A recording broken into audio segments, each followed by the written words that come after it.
Da ni yn gwybod bod yna her enfawr i'r heddlu gyda dynion ifanc gwyn sydd yn cymryd rhan mewn Nazism, mewn white supremacism arlein. Yeah. A mae pobl yn targedu bechgyn, yn targedu dynion ifanc trwy fel y gaming a pethau. Yeah.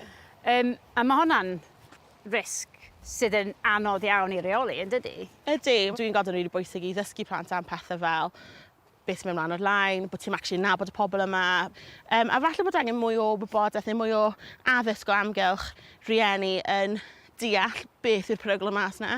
Yn enwedig gyda plant falle ar y spectrum neu falle bechgyn ifanc, bod nhw'n deall bod negeseuon actually eitha sinister yn gallu dod trwy'r we.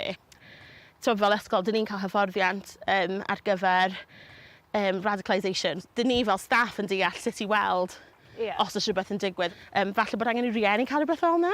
Mae yna risg enfawr i blant ar y spectrum, plant sydd yn vulnerables, a maen nhw yn cael eu targedu, yn dydyn? Ydyn. Mae'n really scary, ond fi'n gallu gweld pa mor hawdd yw e.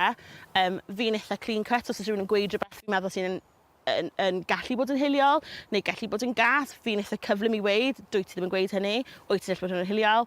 A maen nhw'n eitha fel, okay. So, mae angen bod yn eitha, di a gwyn gyda pobl gyda awtistiaeth, neu dydyn nhw ddim yn mynd i ddeall. Dyw cael y jokes a'r banter ddim yn gweithio o ran dealltwriaeth nhw, a dyna sut maen nhw'n bennu lan mewn sefyllfaoedd eitha peryglus.